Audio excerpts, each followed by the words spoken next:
Hi, my name is Seth, and this is Mary. Hi. We are the Augusts, and today we will be talking to you about our background and some things we really believe will help you in your business. So first off, I've been doing my own businesses for the past 22 years. I started my first company actually as a teenager, and I did landscaping and lawn service, and I started with $0. So very humble beginnings, and grew that company over the course of several years to seven figures. Ended up selling for over the seven-figure mark. So that is my background. I've done staffing for all of my companies because they started off with just me, and then also Mary has been doing business ventures for over the past 18 years as well. Right. We just recently grew a cleaning business over the last 3 years and then sold it, and that generated approximately $1.5 million.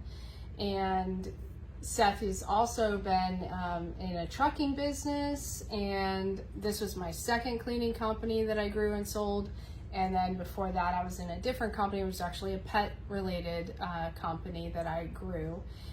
Serial entrepreneurs that basically have grown and sold businesses over the last 18 years for me, 22 for him. And so now today we're going to share with you some of the key things that we know that has helped the businesses to grow so fast. Right. And one of the super important things is whenever you're a business owner, multiple facets of business, you get to figure out what works and what doesn't really work for you. So one of the first things I want to talk about today is saving time and with staffing, etc. Basically, if you want to bring on additional staff to kind of take some of the load off of your plate as a business owner, that is an excellent way to grow. I know that some businesses don't need staff, but a lot of businesses, if you really want to scale and get into that 7 and then 8-figure mark or higher, you need somebody else besides you working the business. So one of the major ways to increase your business realm, increase your size, your growth, scale your business to those higher numbers is to add staff. One of the things that we've noticed and that we implemented in our own business was we conducted interviews one-on-one.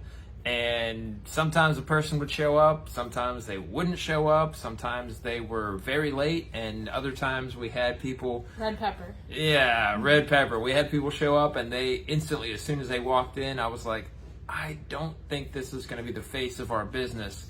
But out of respect to them, I still wanted to give them the time to, share with me, because somebody drove there. We scheduled one-on-one interviews, and we scheduled them in public places to make everybody feel secure and safe. So we would drive 30 minutes to a Starbucks or a Panera, and sometimes we even bought people coffee drinks. But either way, we would do one-on-one interviews, and just the time to get there, to set up, to arrive before you expected the potential candidate to interview.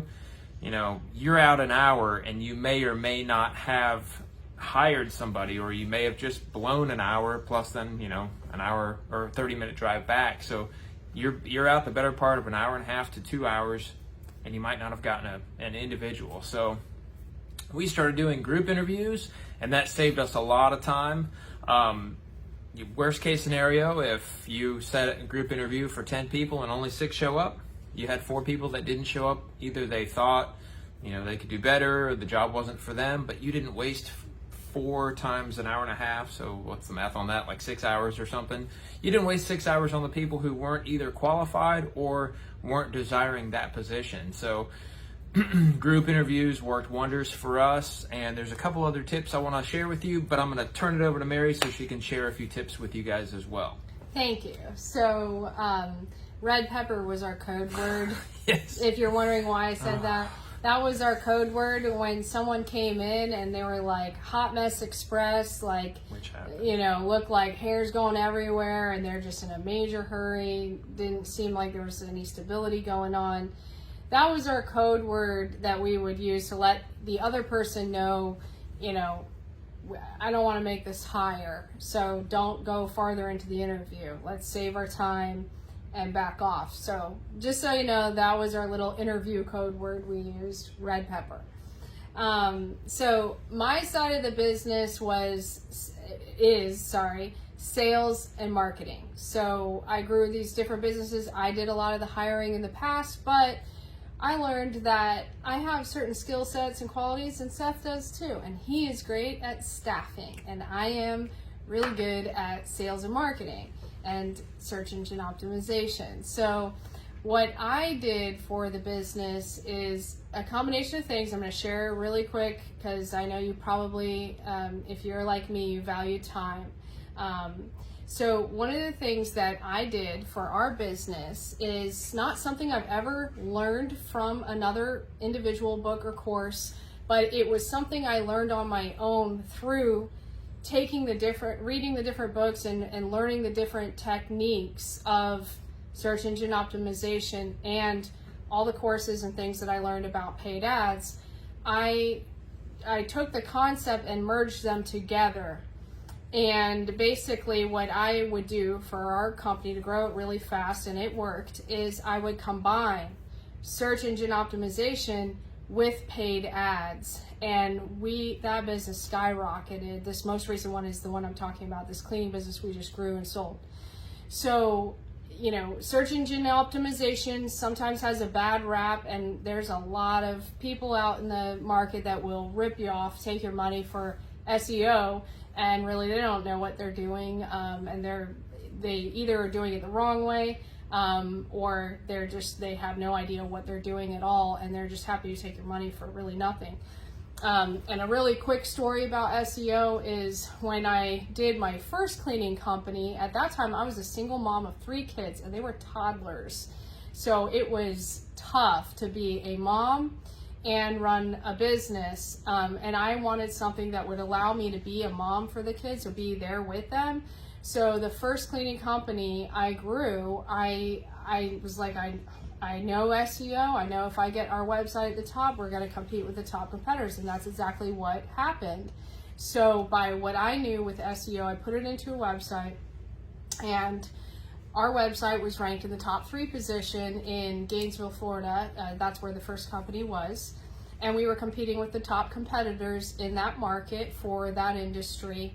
And someone, I guess they wanted their wife wanted the house cleaned, and this guy called me up one day and said, "Hey Mary, I can get you in the number 1 position." So I was already between 1 and 3, and it would depend on, it's a couple factors, so you kind of go back and forth, like number 2, number 3, and he kind of wanted to guarantee that he could get us in the number 1 position and kind of like stay there, so do better than what I had done.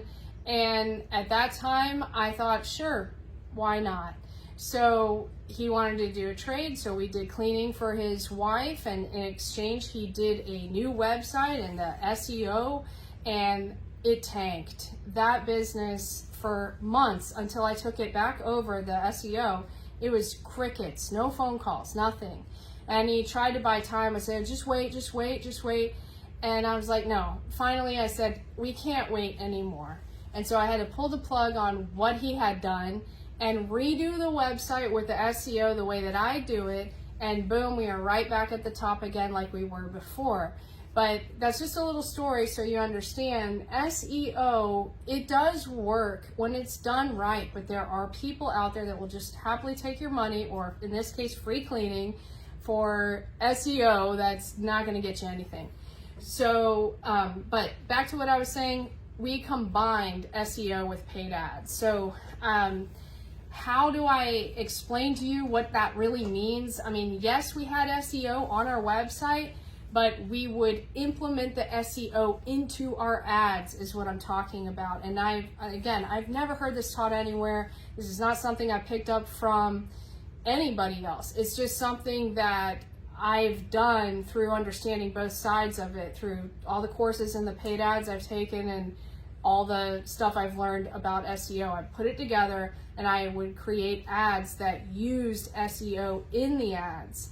And that is how we would just boom, turn the ad on and the phone is going not all the time, nonstop practically. And we were every day telling people in one way or another, you could get on our wait list, or you can call around and find someone else, or basically just know if you're going to be rude to me on the phone, you're not getting on our schedule because we got too many other people trying to get on our schedule. That's how powerful it was to combine the SEO with the paid ads. So that's my first tip, is that's something unique that we can do.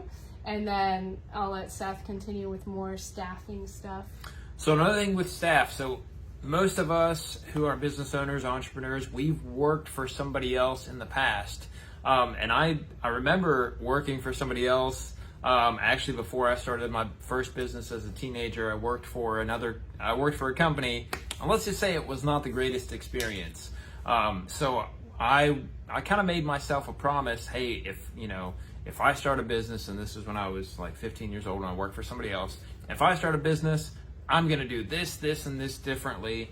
And the business I started had nothing to do with the business that I worked for. But at the same point, I remembered some key takeaways from when I was an employee, and I didn't really recall the positive aspect of it. So I was like, you know what, if I ever start a business, I'm going to do this differently. So that's what I did. When I started my first business, it was just me. I was mowing grass. I was doing all the yard work. I got into landscaping. I taught myself skills. I learned skills from other people. And then I got to the point where I was so busy. I was coming home from school and I was mowing 3 yards a day. And then I was mowing 4 yards a day, and I couldn't mow 5 yards a day.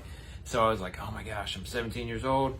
I don't have, business sense. I'm going to have to hire somebody. And I didn't know how to do that. So I, hired the person that I knew at the time that, was willing to work. So then when I was 18, I actually incorporated, I did some things the legal way. And I brought on staff. And one of the big things that I remember from when I was working, when I was 15 and into my 16th year of life, I was working for somebody else, and it was just get the job done, no feedback. They didn't really care what I thought. So I was like, you know what? When I have staff, I'm gonna talk to them. I'm gonna see what they like about the job, what they don't like about the job, how I could possibly improve as an employer, and how I could make the position easier or better for them. So one thing I really learned, which was a kind of a heart lesson and a head lesson at the same point, engage with my staff. And it doesn't take a whole lot of time, but it can really increase their performance, increase their productivity. Basically everybody wants to do a good job, or wants to think they're doing a good job, or at least good enough to stay employed. So one thing that I really noticed is when I took the steps to engage with my staff directly, they told me what they thought, and I was able to make the job a better environment for the staff that I wanted to do a good job in the face of the customer. And I honestly had one guy that stayed with me for 7 years. I had the company officially for 9 years, and I had the same guy for 7 years. He ended up being one of my crew chiefs, and he stayed and he grew. And he ended up being an overseer. So one of the things I really preach to anybody who is hiring staff, engage with them. Even if it's a 3 to 5 minute phone call, it might even be a text, hey, how was your day? It really makes people feel important, and I think everybody wants to feel important. They don't necessarily want to be called out for when they do something wrong, but they want to feel important. They want to feel like their voice matters, their opinion counts. If they could do something different, I want to hear about it as a manager and owner. So that's my second tip about staff. Make sure you're engaging with your staff, making them feel like they do count. They are important, because let's be honest with you, they are. And without them, you can't do, as a business owner, all the things you can do. You can't do everything, basically. If you hire staff, you want them to be the best staff they can be, because they are the face of your company to your clients and customers. So that's my second tip about staffing. I want to turn it back to Mary. Take it away. Thank you.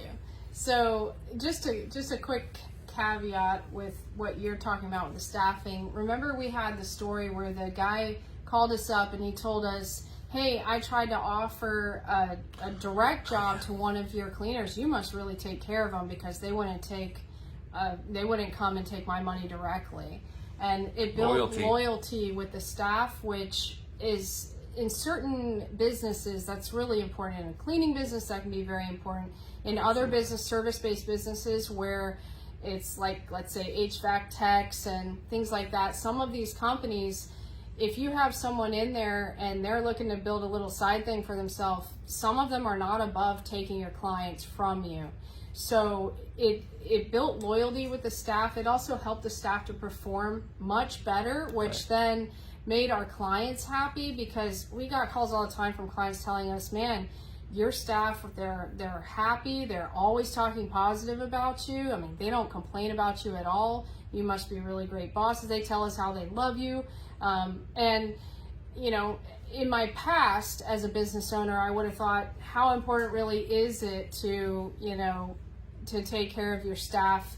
Well, It's vital. Later on, I learned really, I mean, they are the asset. And in fact, more important than your customers in a way, because you can always get more customers. But if you have well-trained staff, that's harder to replace. True. So if you take good care of your staff, you keep them paid well, you engage with them, you make them feel important, you make them feel valued, they will take care of you and your business and your customers. So it really is important. So thank you for sharing that.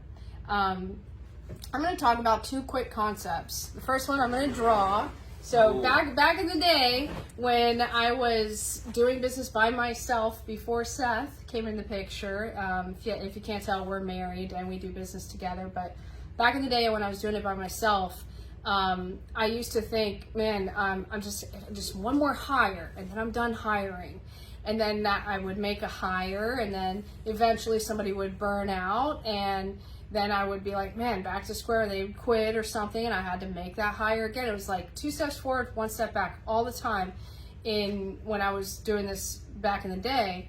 And then I realized there's like this concept that I'm going to draw out for you, and it's basically, so I'm going to draw my version of a car. This is a box car, okay? It's not great, but it's a car. And this is your business, okay? And your business, if it's moving forward, it has 2 wheels. This wheel, this is your staffing. This wheel does not stop. And this wheel is your marketing. And this wheel does not stop. If you want your business to slow down, stop, and stagnate, you stop with the marketing and the hiring. And that's only going to last so long. If you want your business to keep growing and keep moving forward, you have to keep hiring and keep marketing. So it's not a concept of, I just need to make this one more hire. Eventually, we got to the place where we're like, you just got to keep that Indeed ad on. Even if we are staffed, so in this most recent business, we were growing so fast, that business was oversubscribed, which means we always had people wanting to get on our schedule. Right. We had to continually hire all the time. It was just growing. And so basically, in a healthy business like that, you've got to keep that Indeed ad on. Just expect that it's going to stay on. Even when you're staffed, it's staying on, because you never know when someone goes to the hospital or someone decides they want to do something different. So staffing, like marketing, it doesn't stop. Right. And if you're too busy as a business owner to do your own staffing, then we would probably suggest you hire someone to do your staffing for you. And if I was going to say, if you don't have the money to do that, then you probably need to increase your marketing and have the plan in place to then, as you increase, get someone to help you increase your staff to keep up with the growth. Right. So that is a basic concept I wanted to talk about, but more importantly, I also wanted to talk about direct marketing. So a lot of businesses, service-based businesses, local businesses, they don't do direct marketing. What they do is, and some of them do some direct marketing, and that's great. If it's done well, it's great. It doesn't waste money. But in the past, I have wasted money in business on print ads and radio ads and marketing that it sounds great on the phone when the guy calls you and talks to you about it, and then when you pay for it and do it, it's crickets again. It's no results. So direct marketing done correctly does get you results. And what that means is I'm talking about sending postcards to specific targets. And that might be, it depends on the business. So if it were a real estate company, I would be targeting a specific zip code, and I would saturate each target until I move forward. So saturate means I'm mailing them at least 5 times minimum, probably closer to 8. I want to get everybody that's going to say yes, and that might only be 3 people out of, thousands. I don't know. It just depends on the business, the type of marketing you're doing, and the prospect. But I want all the yeses I can extract out of a territory before I move to the next territory.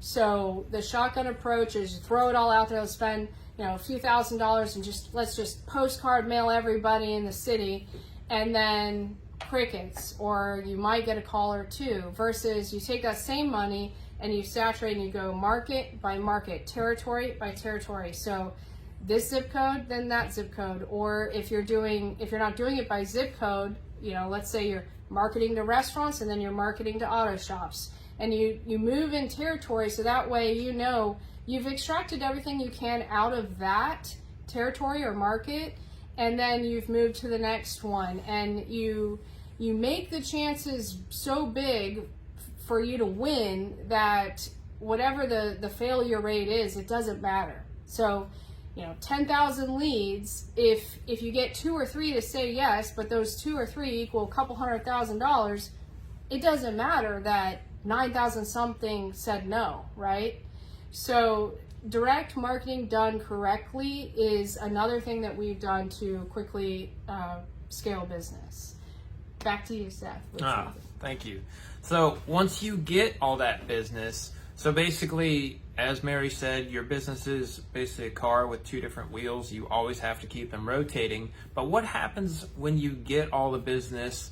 Are you following up with your customers? And I understand that as a business owner, your time is limited. And one of the big things is you're so busy doing your business that follow-up can oftentimes be neglected or fall to the wayside. But that is the very thing, the follow-up is the very thing that continues to get your name out as a business. And one of the things that we noticed is, and I'm sure everybody knows this now, but your local presence depends a lot upon your reviews. So people in your area that have used your business, if you're a service-based business, or even if you're an online business, reviews are key. A lot of customers would call in and they would buy our service. They would basically book us strictly based on our reviews. So we got to see really quickly that reviews were a vital part of our business, and really got the word out to the local community. Hey, this company does an excellent job. As we talked about, we had a cleaning business, and we noticed that as our reviews increased, we would actually get people that said, "Oh, hey, I saw your review on Google. I hear you do great. I want that cleaner that was specifically named in the review." And so we were doing it the slow, old-fashioned way. After we would get a customer, after the job would be closed out, and we did use automation software, but after the job would be closed out on our screen, we would call or text or email the customer and say, "Hey, since you thought everything was did everything go good?" And they would tell us, "Oh yeah, it was great." And those phone calls are awesome to have, and when you're small, you can do that.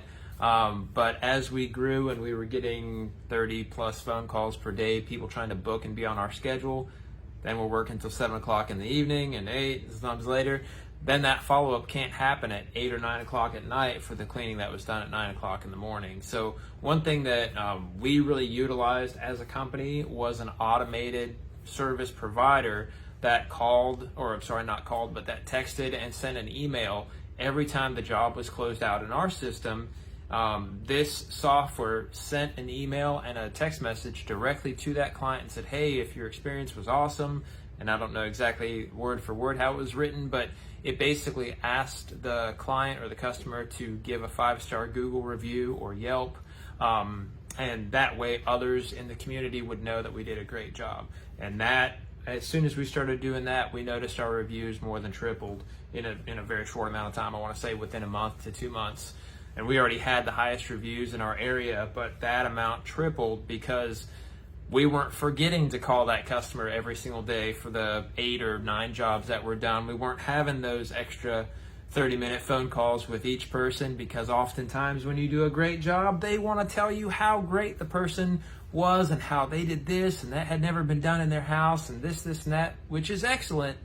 But we were able to accomplish all that with a software system that sent a simple text message and a simple email. It saved us a ton of time and also got probably much better results because we didn't have to worry about forgetting. It did it for us, which is awesome with automations, which is another thing we want to talk about with you one-on-one. But I'm going to turn this back over to Mary so that she can go on with some more tips. Yeah, a couple quick things though about that service provider. They also filtered out negative reviews. Oh yeah, that's true. So they, like, it would send a text to the customer, ask them for the review. If the customer forgot or they were busy, like a couple days later or a day or something later, it would send another text. So that was cool. Then if we had, like every business, occasionally you might get a negative review. Luckily we didn't have very many of that type of a situation with this business, because we learned a lot in our past businesses. Right. But it still had, it happened occasionally.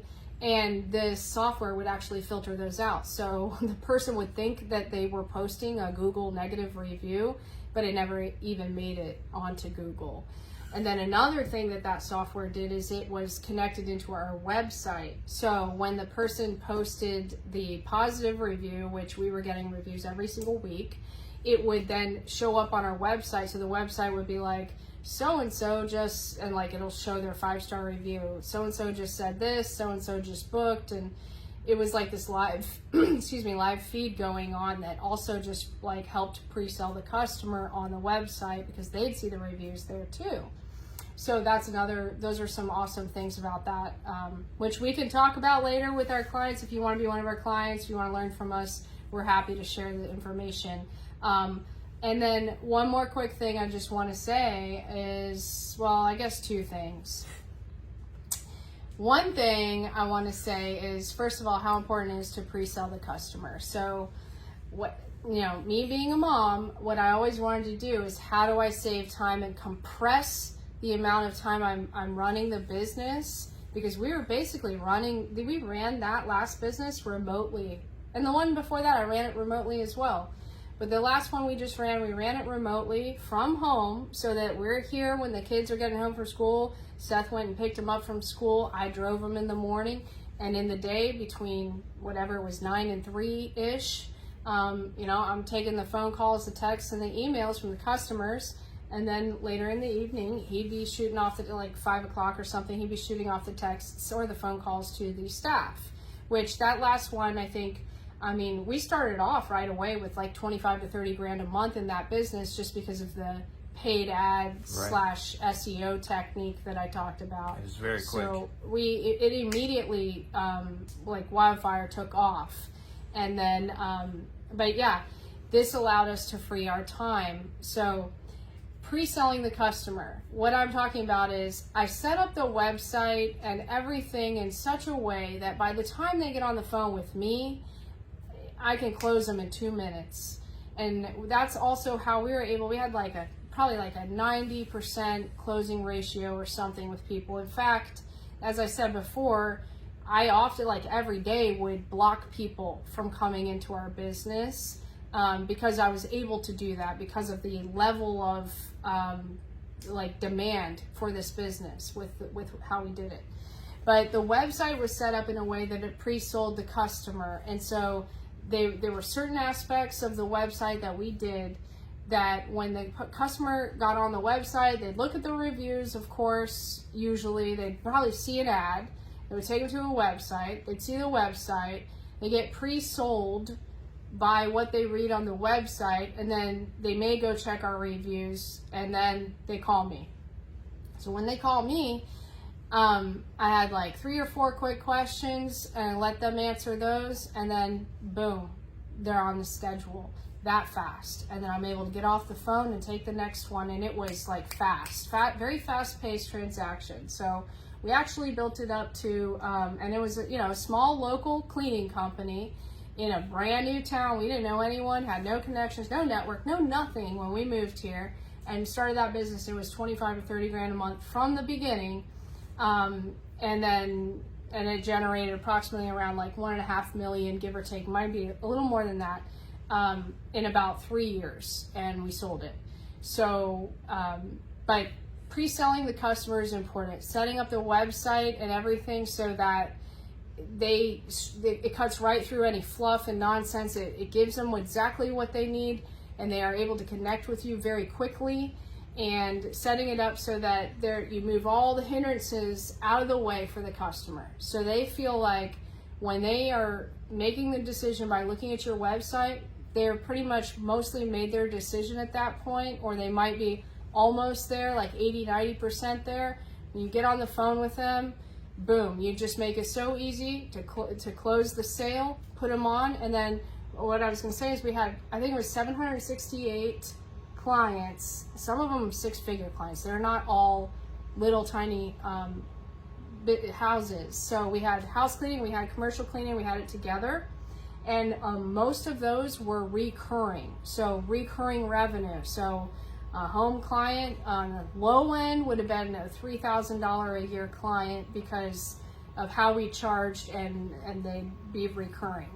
And then the commercial clients, we had them from over 6-figure accounts down to like, I think the smallest one I want to say was like maybe 18 grand or something in a year. And we had several in between that number, but we had 700 something clients that we did, most of them recurring. And that is because we combined SEO, paid ads, direct marketing that works, not stuff that was money wasters and time wasters. What we stayed away from is stuff that we used to waste money on, which was print ads and radio ads. We did do some radio. We did that as a trade. I kind of did that as an experiment because I was just curious how things changed. But what I would suggest for a business owner in today's world, if you want to grow your business, work with us. Yeah, but paid ads and learning SEO, setting up your website from the beginning to pre-sell the customer so that by the time you're on the phone with them, they're already sold. All you have to do is put them in your schedule. And then the direct marketing piece. So there are ways to do direct marketing where you will get the results you're looking for, and we're happy to help you with that if you're interested in getting our help. But if this has been helpful to you, register for our free masterclass. We put these masterclasses on how to scale your business, and we do it every so often. So if you're watching this video, our website's www.growmybiz3.com, and just register for our class and learn some more tips from us. But do you have anything else you want to share, Seth? Nope, that was it. I think we've shared quite a bit. We have a whole book of topics to cover in our masterclass that we put on. So this is just the tip of the iceberg. We look forward to seeing you in the class. All right. Thanks for joining us and watching.